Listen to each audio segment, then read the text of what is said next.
Alors je vous propose de faire un petit point sur deux espèces qu'on confond souvent, l'épicéa et le sapin.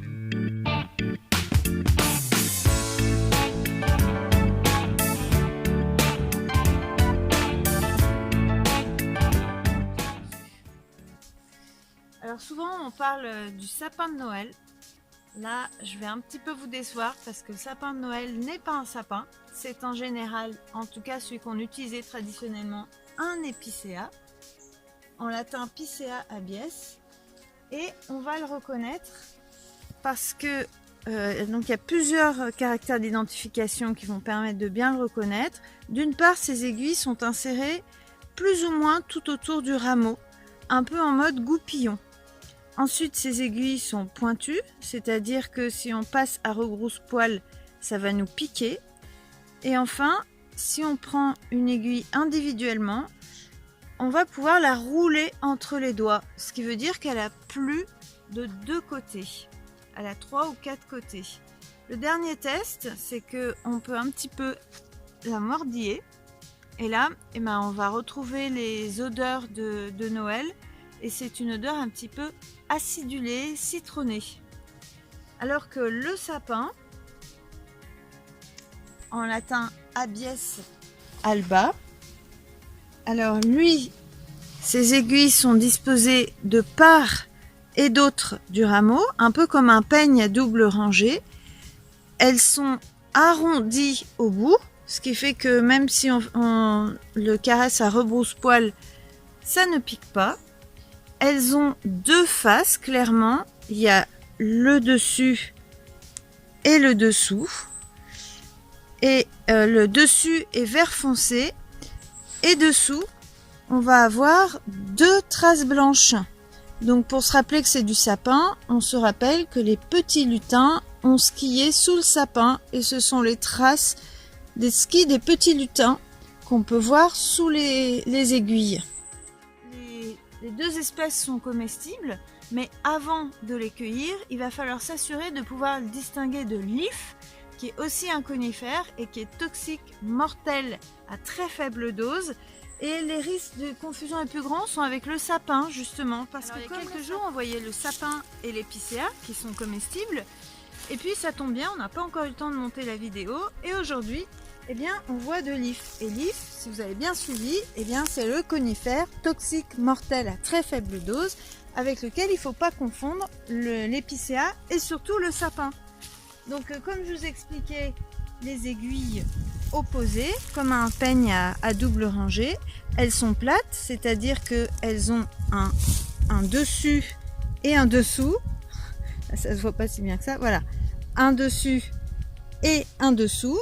Le dessus est plutôt vert bien foncé et dessous, eh bien, on n'a pas les 2 petites bandes blanches des lutins des sapins, mais comme je l'ai expliqué, c'est plutôt vert jaunâtre. Ça peut avoir l'air de 2 bandes, mais en aucun cas, ce sont des bandes blanches.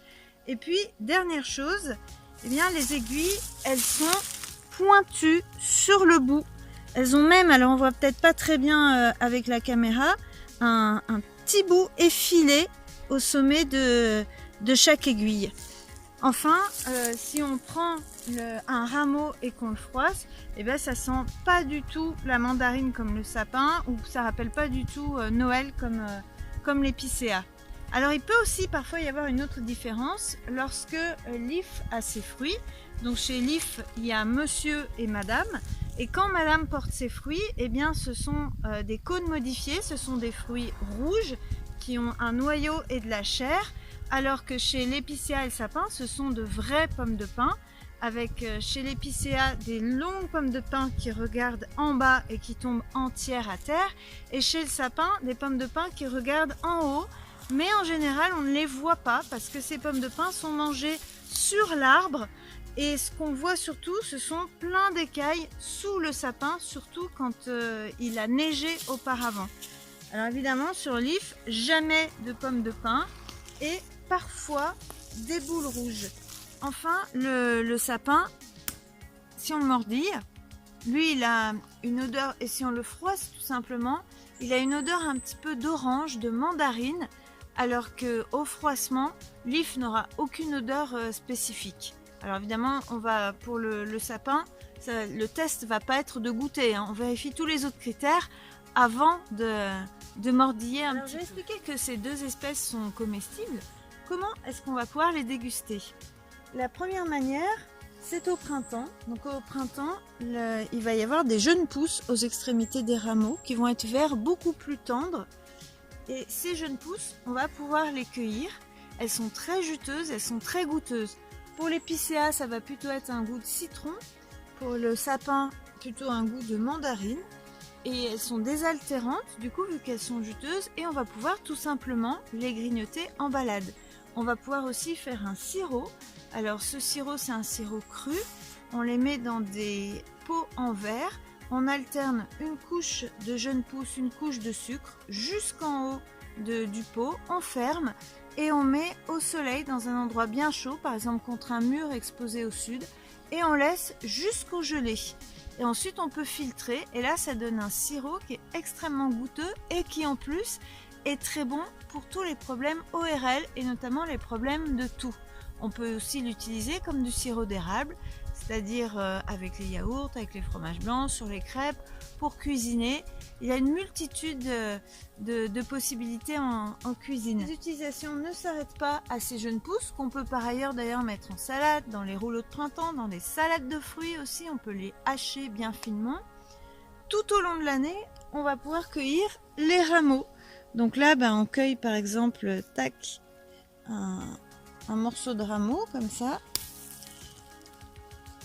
Et puis, on met les rameaux en ébullition dans un liquide, donc soit de l'eau, soit un lait animal ou végétal. Alors moi, je mets une dizaine de rameaux pour à peu près 1 litre d'eau et je laisse bouillir une dizaine de minutes. Alors non seulement ça va parfumer la maison, ça va être super agréable, mais en plus ça va parfumer le liquide dans lequel il est en ébullition et ce liquide après on peut le boire comme un chocolat chaud, sauf que c'est pas un chocolat chaud, et mettre du miel avec, si on trouve avec l'épicéa il peut y avoir un peu d'amertume, ou bien on peut l'utiliser pour cuisiner. Si on l'a mis dans un lait animal ou végétal, on va pouvoir faire des crèmes pâtissières, des panna cotta, des bavarois. Enfin, je vous laisse imaginer tout ce qui est possible. Il y a beaucoup de possibilités. Et celui qui va être le plus facile en premier test sauvage, ça va être le sapin. Avec son goût un petit peu d'orange, de mandarine, c'est un goût qui est connu du grand public, donc c'est plus facile de commencer par ce conifère-là. Le truc, c'est que le sapin, ça pousse uniquement en altitude, en dessous de 800 mètres, il commence à avoir beaucoup de mal, il supporte pas l'absence d'humidité, alors que l'épicéa, bien que ce soit une essence de montagne, on va arriver à l'adapter en plaine et on va le trouver dans les jardins, dans les parcs, les gens qui replantent leur sapin de Noël, qui n'est pas un sapin. Donc ça va être plus facile de trouver de l'épicéa. Le dernier truc, si jamais vous avez accès à du sapin, c'est que vous pouvez aussi cuisiner directement les rameaux, par exemple les mettre en cuisson avec de la viande, ça se marie très bien avec quelque chose que vous faites mijoter. Pensez seulement à le mettre dans une étamine parce que les aiguilles tombent au fur et à mesure de la cuisson et si on oublie de le faire, on a plutôt l'impression de manger du poisson que de la viande. Et puis on peut le faire sécher et une fois qu'il est bien sec, récupérer la poudre qui est donnée par... on récupère les aiguilles et on les met ensuite dans un robot mixeur pour en faire une poudre qui se conserve des mois. Et cette poudre, on peut l'utiliser cette fois dans des préparations sans eau, contrairement à tout ce qui était décoction. Par exemple, on peut l'utiliser dans des cookies, dans des mousses au chocolat ou même dans des préparations salées. Et ça donne vraiment ce goût d'orange, de mandarine avec aussi une petite saveur résineuse. Donc c'est vraiment sympa et c'est accessible au plus grand nombre. Question saveur. Voilà, je vous laisse faire vos tests vous-même.